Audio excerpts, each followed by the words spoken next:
Welcome to Intuition, Your First Sense. This is Vicky, and in this episode, I want to talk about how amazing you are. I may not know every one of you individually, but I do believe in the innate amazingness of people, and sometimes that has led me to trust those that weren't always in my best interest, and I'm okay with that because I figure it out as I age that some people don't always have my highest intention at heart. Can you imagine that? But honestly, I want to go through this world with the belief in people. And I think as an intuitive coach, often that's what I'm doing is I'm holding the belief of someone else until they can believe in it themselves. And I don't BS. I'm not going to fluff your skirt or say you're anything more amazing than what I see, but what I say, I mean. And I feel like often it's difficult for people to believe their own greatness, to believe their own ability, and for you to believe that you are a gift to this universe and we are out of balance without you in it. So I thought today I would try to encourage that, but also speak to some of the blocks and challenges I see people running into, and stuff that as a human I've experienced myself, and maybe some suggestions on how to shift that.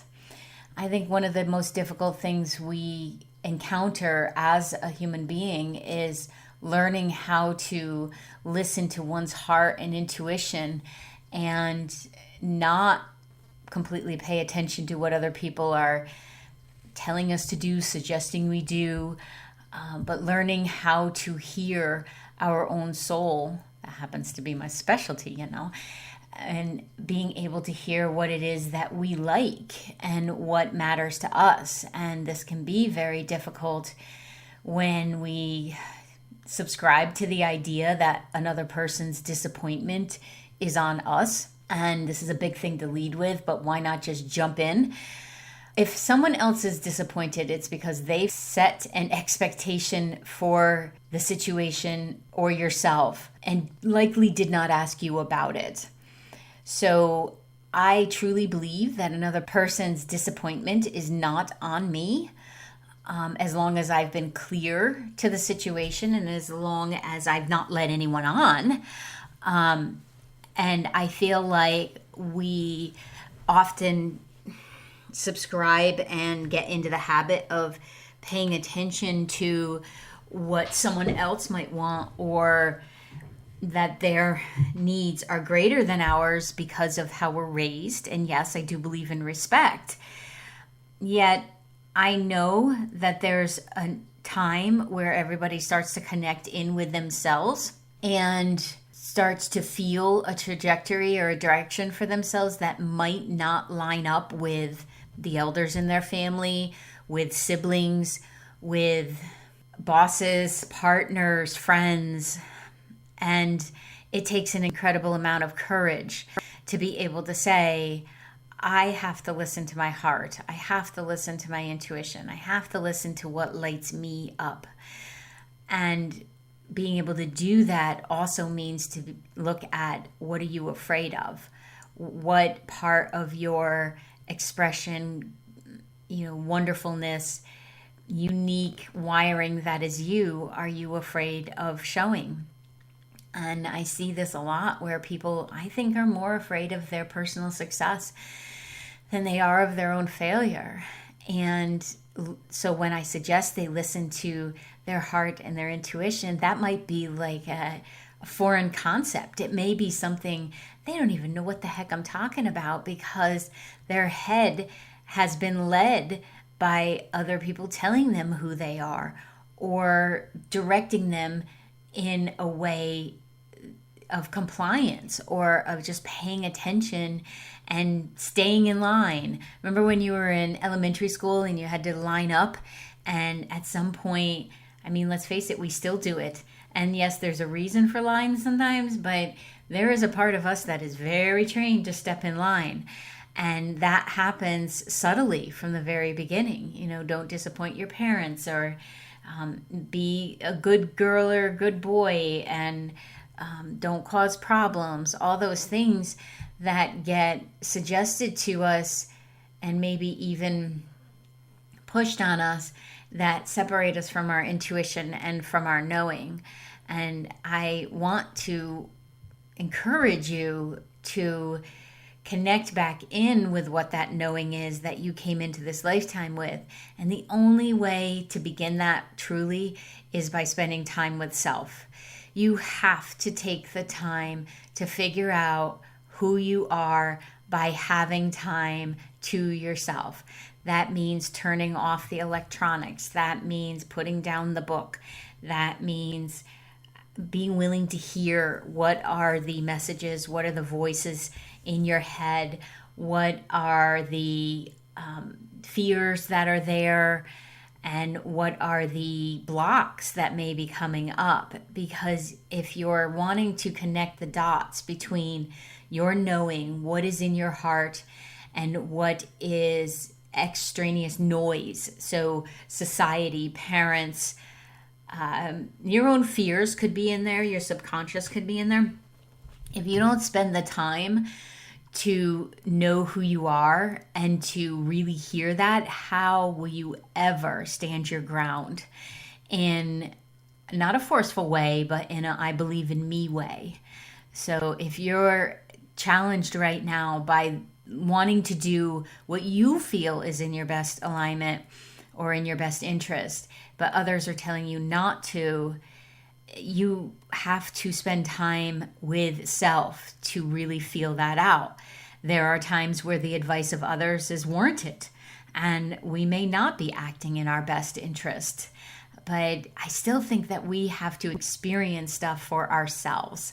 I remember before Howard passed, he used to tell me this one person in my life was not a friend. And I said to him, I just disagree. She's got an amazing heart. I feel like she's there for me. She tells me all the time she's my friend. Okay, anybody hear the warning in that? But because I really did at the time just want to believe the best in everyone without an understanding that human condition exists, because that was too painful for me at that moment. There was enough going on. I couldn't fathom that too. I just didn't see it. And he was encouraging me to break off the relationship, the friendship, because he felt like it wasn't good for me, that I was spending too much time or effort and everything. And at the time, I did take that as his own jealousy, which was a challenge for us sometimes. And I told him, well, just because you don't have friends doesn't mean I can't have friends. So, and I continued on with the friendship only to find out that after he passed and I wasn't resisting his knowledge or what he had to say to me, or I wasn't putting another spin on it that he was trying to have me all to himself, I really saw her true colors. And while I still believe in the essence of a wonderful soul there, the mechanism of our friendship was no longer supportive. And that's on me too. You know, that's how I was growing and what I was learning about boundaries, and maybe didn't do the best job. But so sometimes the messages that are coming from other people are valid, but they still have to be run through your computer system, your own knowing, because you came into this physical body as a soul with a contract with your soul to navigate it the best you can and to take into consideration other people, but not to the exclusion of what your heart wants or needs. And I feel like there's a lot of passing off of individual power and choice because we're too concerned about what other people think. And it is a delicate line to walk of maintaining respect, honoring somebody's opinion, while believing enough and knowing yourself enough to be able to say, that just does not work for me. Which, by the way, is a great one-liner when people want to tell you what to do or how to be. That does not work for me. I will take that into consideration. At this point, that does not work for me. because listening to your heart, your intuition, and your brain must all be an inside job. It's like, think of it as a strong braid, right? The 3 plates of when you're plaiting a braid. Like, you really have to know all of them and be able to bounce up and down the chakras to be able to assess, am I in my brain? Am I in my heart? Am I truly listening to my intuition? And the intuition being your first sense, hence the name of the podcast. It's something that takes us a little bit of practice to learn to hear again. And I would recommend the practice of putting your hand over your heart when you're having these moments of contemplation, and be willing to look at and consider how other people will feel, but not be guided by that. As long as you're not putting anyone else in physical, emotional, spiritual danger, then you have every right to pursue what is in alignment with your heart, with your being, because you're the one that's in there. And I see it, and I've lived it, where when we don't listen to that, resentment starts to show up, and then you'll only create a rift in the relationship, because with whomever's trying to tell you how to be and who to be, because we just start pushing away the one that's saying that, because we will go into self-preservation, or you will shut down. And someone who is shut down is sad, because like I said, you're all amazing. You all have this potential to have greatness experienced within you at whatever level that is for you. And I feel like a lot of the times people don't know how to appreciate what that greatness is, or they feel scared by it, because they're caught up in the shoulds of the past, or the shoulds that other people are suggesting they do. Should is a guilt word. You should do this. You should call him. You should follow up. You should exercise. You should eat right. You should do that. It's a guilt word. It's a word that puts a lot of pressure. It's the first, I had to count the letters. It's the first 6 letters in shoulders, right? So shouldering the responsibility. I don't think I have to shoulder the responsibility for your happiness. That is not my job, especially if we're talking adults. So if another adult is talking to you and saying, you should do this, it would make me happy, respectfully back to the person, they ought to be the one who's figuring out how to have their own happiness within. I have children. They are not a derivative of me. They are not and I know they're considered offspring, but they're not. They're their own souls, their own beings. And there would be times where others have said, they acted in this way or that way, or I have family members that'll reflect back to me how fresh my daughter's mouth is in what she said. And to which point I'll say to them, please consult with her and ask her what the date is on her driver's license, because I do believe that she's an adult capable of her own decisions, her own mouth. And while, yes, we probably do know where she got some of that, I am freaking proud of the fact that she does not bend about who she is, but she will listen and take into consideration. She might not do it in that one conversation. She may, in all likelihood, she won't do it in that one conversation, but she will reflect on it. And I promise you that.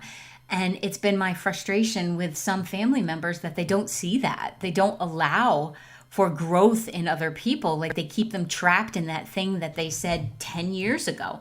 And I wonder if this doesn't happen in your family too, or in your relationships, where someone is looking at you and basing a decision you want to make today, or someplace you want to be in, or what you'd like to try with your life based on a decision you made when you were 15. And the shoulds are all wrapped up in this. And if someone is handing you their shoulds, you need to politely give it back to them and say, well, I could do that, because could is about choice. I absolutely could do what you're saying, and I will take it into consideration, and take it into consideration unless it's a completely absurd suggestion. Take it into consideration, because that's a compassionate thing to do. But that does not mean that you have to follow it. It does not mean that you have to be that way. If you give yourself the permission, and here's the big piece, giving yourself the permission to know what matters to you, to know what feels right to you. If it feels right you need to live in another city, or feels right that you want to be with this person, then you have to listen to that while holding the responsibility for whatever the outcome of those decisions may be, including the joy and the expansiveness and the blessing that could come from it. And there might be ramifications, but you know what? You'll deal with those too. So if you're having a difficult time listening to your own voice and even knowing what that is, start separating out what other people are saying and what they want you to do for them, and start hearing it, taking it into consideration, but be that neutral party that gets your emotions out of it as well. Because if you don't, you won't make the best decisions, and you may make them out of reaction or rebellion. And when other people have expectations of us, it's a sticky situation, because you want to believe in the best of someone, but you don't want to have expectations of who they are. And I know this is very difficult for those of a certain age and upbringing. But like I said, with respect, you can have these conversations. You can say respectfully, I hear you have expectations of me, but who I am really has no bearing on who you are or how happy you are. You're believing that that's the case, but it's actually not true. We all come into each of our bodies individually. We will all leave each of our bodies individually, even if you're surrounded by 30 family members. You're still doing that journey on your own. In the middle, we mingle and we learn to be with people, but I really believe that there is a soul-driven mission in all of us to understand, to appreciate, to embrace even that aloneness that is our own self, so that we may move to the power that is our own selves. And then that's where the greatness comes in, and that's where the joy of life and the love comes in. It doesn't mean that you don't care about people, or you are so self-centered that you don't give a consideration to other people. Likely, if you're listening to this podcast, you are not of that wiring. You are someone who just wants to know who they are, how they're wired, and how you can be in the world in the most joyful and contributory and blessing place for yourself. And that comes from seeking that knowing within yourself, because if you don't seek, you will not heal. So if you're doing some seeking, if you are exploring, if you're feeling called to do something more, greater, different, abstract, whatever it is, there is a part of you that is asking to grow, and there is some healing in that. And we seek other experiences in order to heal, to get the information, to get the next step. So giving yourself that time, space, respect of knowing what matters to you, you have to take the time, sit down, write a list, interview yourself. So many times I'll ask them, well, who are you? And they're like, I don't know. And it's because we're busy, and we stay busy, and we believe other people of who we are. And then that can lead to judgment of other people and who we are. And then we get fearful, and then we're in a vulnerable space, which vulnerability is amazing. It is a power that you can access and must access if you want to know who you are. You must access your vulnerability in order to hear your intuition, in order to hear that soul voice, because it means dropping away the dependency on other people, to know how you're wired. And it does take a little bit of a brave warrior spirit to be able to do that. But that doesn't mean you're in battle every day. Let's not make this bigger than it is. That means that you take a deep breath and you go, okay, here we go. I am going to have a meeting with myself and I'm going to find out who I am. Other people seem to like me, so let me see if I like me. And that vulnerability is the opening. It's the willingness to walk through it, to say, I might see stuff I don't like about myself, and I will address that when I do. So there's a fear, I think, sometimes when we're listening to our intuition. That's not an I think. I'm going to change that statement. This is a knowing. I know one would fear letting other people down. And when that statement is there, I don't want to let them down. Well, it's okay to have a level of community within you. I think it's beautiful to have a level of community within you. But again, if you're doing something that is not making your heart sing or connecting you to yourself simply because you don't want to let someone else down, you are gypping yourself of your experience. And you can be mindful of the conversations you have, and maybe it doesn't need to be announced, whatever change you're considering. Maybe it doesn't need to be announced until you figure out what strength looks like within you, and what conviction looks like, and what a belief in yourself looks like. And then you have a conversation from that place. If you try to have a conversation from a place where you're not completely sure, inevitably you will be persuaded or cajoled or even battered into changing who you are for the sake of the other people. And yes, there is a possibility that these people will not be in your lives anymore. And to that I ask, do you want someone in your life who's only going to be and willing to be in your life because of the way you act that's a benefit to them? Or do you want someone who sees all of you and accepts you and wants you to be there in their life to experience your joys with them and their joys with you, and to support each other? If the relationship is conditional, then there's not really a relationship there. It's a contract, and it's a transactional, and it's not love-filled or heart-filled.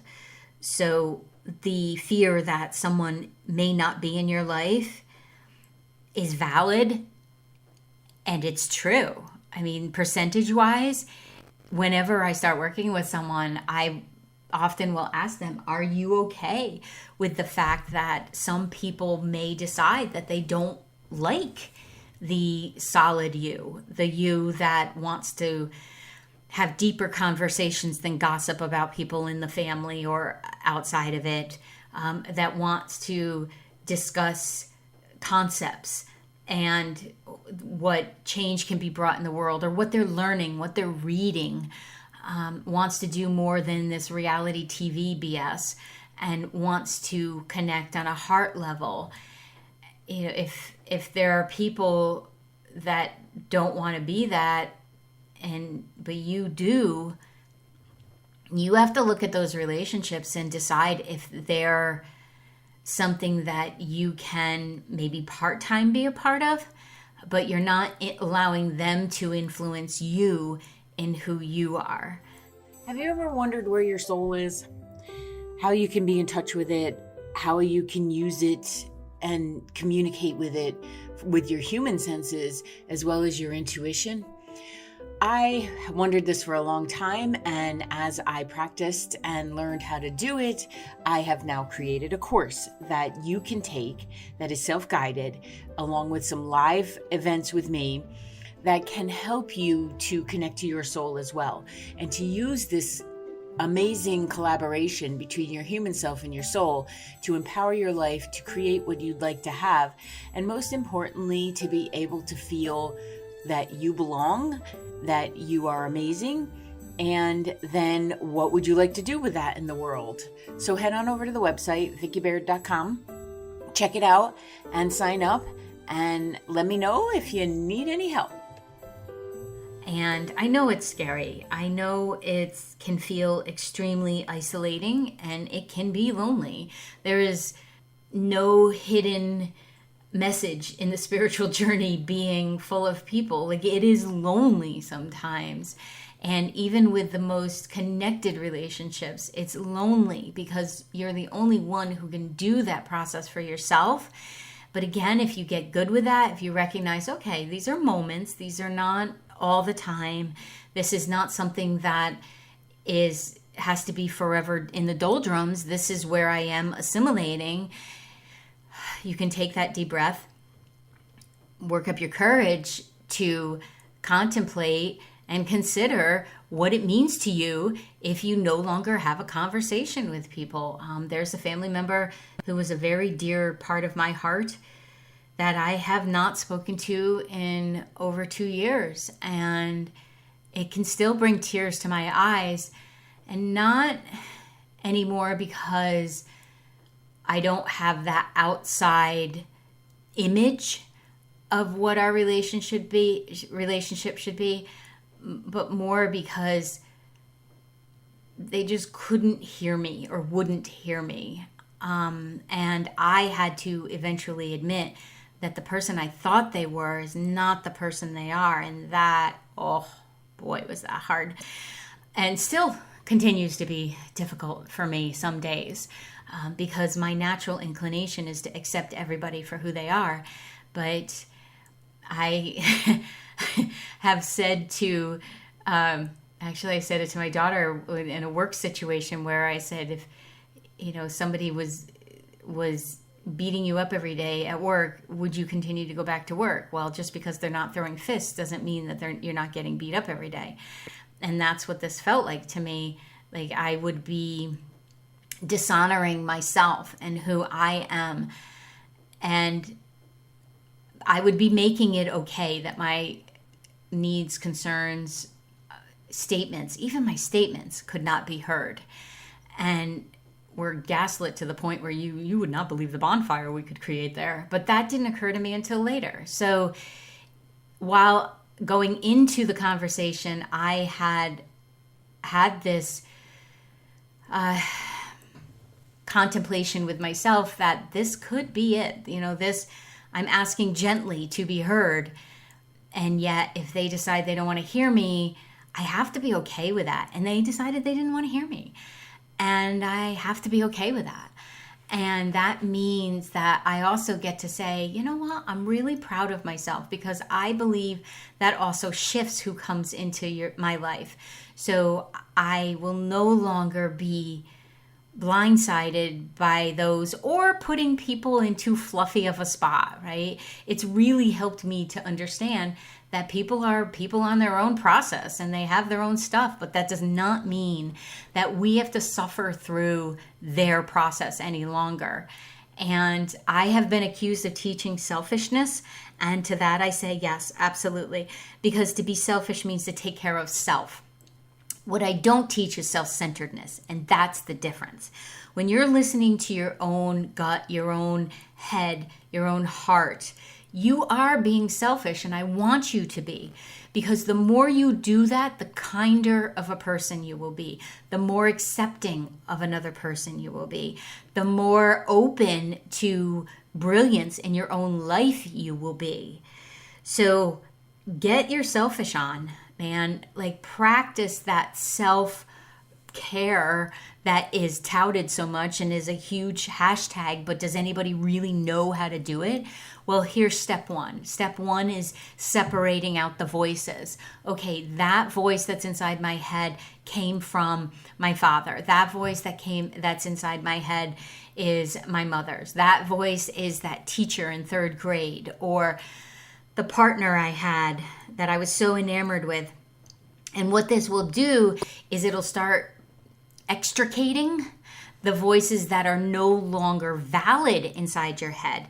And it will feel a little weird at times to be having this conversation, but it will free up space within your own hard drive, within your own head and your heart, and help you to make the decisions out of kindness and out of bravery. If you haven't read Daring Greatly by Brene Brown, then get yourself that book. Really, not even kidding, get it. Or listen to it, whatever you will, however your method is, because vulnerability is key, and to be able to separate out these voices is also key, because you have to be willing to hear what's your voice and what is your bias and where are you getting in your own way. And, I had a conversation with one of my partner's family members, and she was kind of picking on him like siblings can. And then I just said, no, that stuff doesn't bother me, because I know he's his own person and he's kind-hearted. He doesn't mean anything by it. And if it's not bothering me, like it's not affecting me, what he's doing, I don't really have to have a conversation with it. And she's like, really? And I'm like, yeah, I don't have to, because I know him to be his own person and I'm my own person. And what he does is not a reflection on me. And if there were egregious behaviors, well, we wouldn't be together. So separating out that voice can make your relationships that you are in beautiful. Because you know what? You'll start asking more questions. You'll start asking inquisitive questions. Once you learn to be inquisitive with yourself, you will ask wonderful questions of others. And it will help you to feel invincible, really, when you start looking at, well, maybe I've been hiding. Maybe this whole listening to other people and have to do it because they say I have to do it is just a way to hide. It's a way to stand in my own shadow self. It's a way to dim my own light or be in the background. And it's a way to minimize your own brilliance. And yes, this stuff takes retraining your brain, helping it to focus on a feeling of being powerful and a feeling of surety rather than scarcity or a victimhood. It helps to bring about a sense of visibility, allowing yourself to be seen. We want so much to be seen and heard from other people. And that's what I wanted from this family member. And I came to realize that I wanted to be seen and heard so much because I respected her, that I was not respecting myself and not hearing or seeing what I needed, because it was more important that she be the one to give it to me. And then once I realized that, I was like, oh no, I am okay. I will work on the sadness, and I will be polite when our paths cross. But that ship has sailed. So, but I was not allowing myself to be seen up until that point. I had tried to voice my perspective, but each time I would make it okay for her, and that wasn't on her. That was on me. She's very good at shifting the situation to make it like that, which I now realize, and I'm like, wow, kudos. But when you have a sense of surety within self, and you can show yourself that, allowing yourself to be visible, right? We want to be seen, but if we're not allowing ourselves to be seen, how the heck is anybody else going to see us? So it starts from embracing your in progress self. That's why I share some of this stuff. Tripped over this, or whoops, that was hard.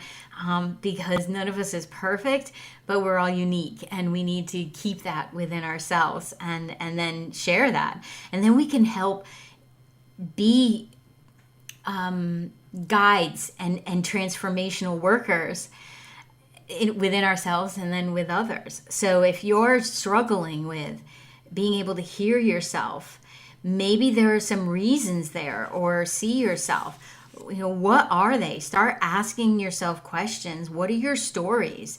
And what are you hiding behind? Are you afraid to show up in your best now self? Because we're always going to be growing, right? So you're never really going to get to your best self because you're always in process. You will be in your most joyful, lined up, expressive, expansive soul connected, jubilant self. But your best self is something that is not attainable. And I hope that helps take some pressure off of those shoulders. Because if you recognize, oh, I can be in that place of laughter and joy and heartfelt and sadness and contemplation and trouble and conflict. I can have all of these varied emotions that we are blessed with as humans and not be in my best self. Oh my goodness, doesn't that take the pressure off? And then if you have someone from the outside who's asking you to be your best self or pushing, like perform. You are not your grade. You're not your GPA. You are not your credit score. You are not the culmination of your 401k or anything like that. When it comes to croaking, we all have a similar process in which when we cross, we will be watching our own movie by ourselves and having this review of our life. No one sitting there in judgment. You are the only one watching it. When you get there, do you want to be watching the fact that you were so tied up in other people and the material aspect or the performance aspect that you never actually lived? Do you? I mean, if you do, great. Go ahead. Have a good time. There's just so much more that we can experience while having a joyful life, while having a successful business portfolio. You can do both. I'm not saying they're mutually exclusive, but what I am saying is if you don't know who you are, those things that you're trying to attain are not going to bring joy. They're going to bring short-lived happiness. Happiness and joy are two different things. Joy comes from inside. Joy comes from knowing that there is beautiful light in this world, that you are a beautiful light. Happiness comes from external factors and it's short-lived. So I'm just asking you to get clear on who you are, because if you want to hear intuitive guidance, you have to know who you are and stop hiding behind your stories. And that means even minimizing and limiting who you are for the sake of other people's, what you think is in their best interest. But I've given myself the permission this last month to show up in all of my business and all of my life as my whole self and what I'm capable of, and have that be an example, if anything else. And if other people are not okay with it, as long as I don't have apologies to make because I've treated someone in a wrong way, which I keep myself on such an awareness circle that's rare, thankfully, but it could happen. That permission, that acceptance, that let's do this and allow the energy to support us in means that we have to release the stories or the doubts of, like for me, what does a successful female business owner look like? I've already been doing it, but I know there's more in there that I'm not accessing. So let's go. Like I said before, I will not ask anyone else to do something that I am not willing to do myself. So do you have stories within you about how successful you can be? And with success, please put in there joyfulness, time to yourself, artistic endeavors, physical workouts, learning how to cook, being in close connective relationship with others in spirit, along with yourself, remember. Like, what does success look like to you? And then, build your ability within yourself to hold that space. And do you have stories within you that if you live loud and if you live loving and open, that if others are going to have an issue with it, well, get good with that. They will. Somebody will. But that's okay, because you're still showing that there is individuality and capability in all of us, and maybe that person just needs to find out what's in theirs. But we have to find a balance between what our heart wants, what is a brain desire, what is a physical desire, like where do you want to live, how do you want to live, and listening to that and not be too worried if it's not popular for other people. They can have their own stuff. Do you have some kind of doubts that anyone would want to even hear your ideas? Well, then don't share them just yet. Wait until you feel less of a doubt and then share them with those that you believe support you, or that will listen with open ears. Maybe you don't put a billboard up just yet and announce what ideas you have or what invention you're thinking about or what book you want to write. Maybe you hold that to your heart and let it live there for a little bit until you're sure that no matter what anybody else says, that you know you listened to you. If there are some fears that are in there because of societal conditioning, well, maybe you need to get involved in changing some of those if it's still happening. Is there a feeling of being persecuted or spoken down to or unheard? Any of those things, that still an inside job. And the way energy works is the more you connect with yourself, the more you will see those around you that are supportive. The more your world will involve people who want to see you do well and who believe in you. And I know it's really hard when it's family members, but you know what? There's family of origin and then there's soul family. I've said it many times. And sometimes the soul family includes those family of members of origin, and sometimes it does not. And we have to look at what's in each of our best interests so that when you can figure out what's keeping you from showing up, you can learn to heal it. You can move forward. You can be light. You can live in light, and understand that when the shadow stuff shows up, it's there to help you. It's there to support you. And you can be visible as truly your whole self. And yes, as your authentic self, which is a word that gets overused and even as an excuse. Well, I was just being my authentic self. No, my friend, you were being a biatch. That's not what it's meant to mean. It means that you know yourself so well that you do no harm. And you are yourself, and you're accepting, and you're calm. So all of this to say that learning to be your own individual self in a world of billions of people, it's not easy. But if each of us did it, our relationships would vibrate at a much, much higher level. And we would all stop worrying about what the other person is doing and maybe come together and create a unity that helps all of humanity. So if you're grappling with some challenges because of people who think they're giving you their best advice through love, and maybe they are, but it doesn't resonate with you, find a way to respect them while listening to yourself. Because if you lose respect for them or yourself, it's a bigger climb back to self-surety. Make sure that you're wishing others well as you wish you well, and that you're spending time each day, each and every day, asking, what is my connection today? What is it that I know today? What is it that I could be learning today? Whatever question you want to ask.